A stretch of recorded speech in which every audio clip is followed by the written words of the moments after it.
রাজধানীর ফার্মগেট এলাকার পরিস্থিতি জানাতে আমরা চলে যাব সহকর্মী আশিক মাহমুদের কাছে।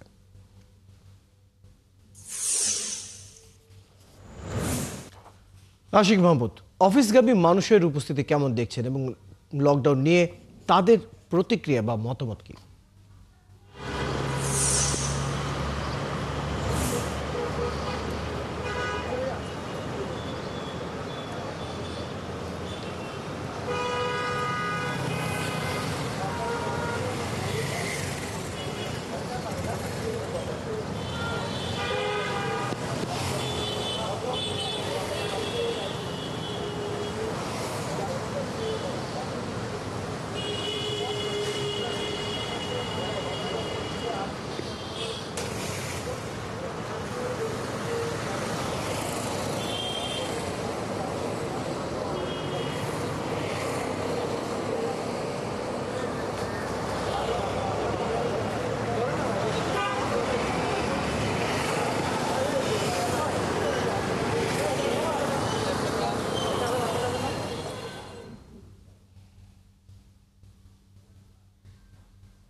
হ্যাঁ, শুনতে পাচ্ছি।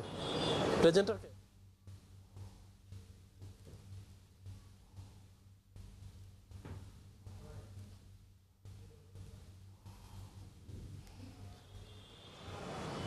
রয়্যাল এই মুহূর্তে ফার্মগেটে রয়েছে। আর আপনি জানেন যে আজকে আওয়ামী লীগের ঘোষিত লকডাউন কর্মসূচি রয়েছে এবং সেই কর্মসূচির অংশ হিসেবেই কিন্তু আমরা ফার্মগেটে দেখতে পাচ্ছি যে পুলিশের ব্যাপক উপস্থিতি রয়েছে এবং একটি চেকপোস্ট বসানো হয়েছে এবং সেই চেকপোস্টের চিত্রটা একটু যদি দেখায় আপনাদেরকে, এখানে যারা মোটর সাইকেলে করে আসছে অর্থাৎ দুইজন এবং যাদের কাছে ব্যাগ আছে, বিশেষ করে সেই সকল ব্যাগধারী মোটর সাইকেল যারা রয়েছেন তাদের ব্যাগগুলোকে চেক করা হচ্ছে এবং পুলিশের পক্ষ থেকে প্রতিটি সিএনজি থামানো হচ্ছে, সিএনজিগুলোকে থামিয়ে চেক করা হচ্ছে এবং কে কোথায় যাচ্ছে সেগুলো নিশ্চিত হওয়ার জন্য কিন্তু পুলিশের পক্ষ থেকে তাদের পরিচয় নিশ্চিত হওয়া হচ্ছে এবং কে কোথায় যাচ্ছে, কার গন্তব্য কোথায়, সেগুলো একটু চেক করে দেখা হচ্ছে। কারণ আপনি জানেন যে এই আওয়ামী লীগের ঘোষিত লকডাউন কর্মসূচি উপলক্ষে গত কয়েকদিন ধরেই রাজধানীর বিভিন্ন জায়গায় বাসে অগ্নিসংযোগের ঘটনা। আশিক মাহমুদ, আপনি আমাদের সাথে থাকুন।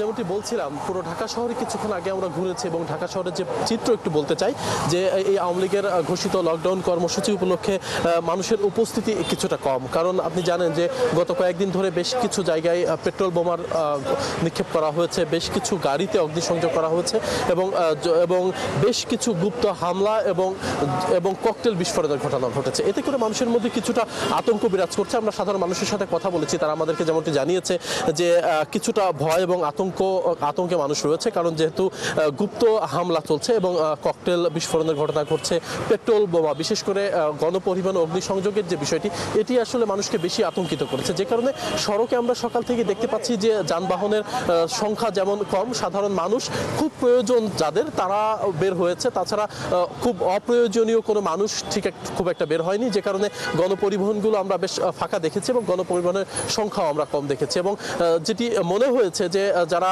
বের হচ্ছে তাদেরকে প্রত্যেকেই কিন্তু এই একইভাবে এই পুলিশি চেকপোস্টের মধ্য দিয়ে যেতে হচ্ছে এবং রাজধানীর প্রতিটি মোড়ে মোড়ে পুলিশ একইভাবে চেকপোস্ট বসিয়ে চেক করছে। এবং আশিক মাহমুদ, আমরা শুনছিলাম আপনার কথা, আমরা শুনলাম সেখানকার আইন শৃঙ্খলা সর্বশেষ পরিস্থিতি। দর্শক, আমাদের সাথে আমাদের সহকর্মী আশিক মাহমুদ যুক্ত ছিলেন।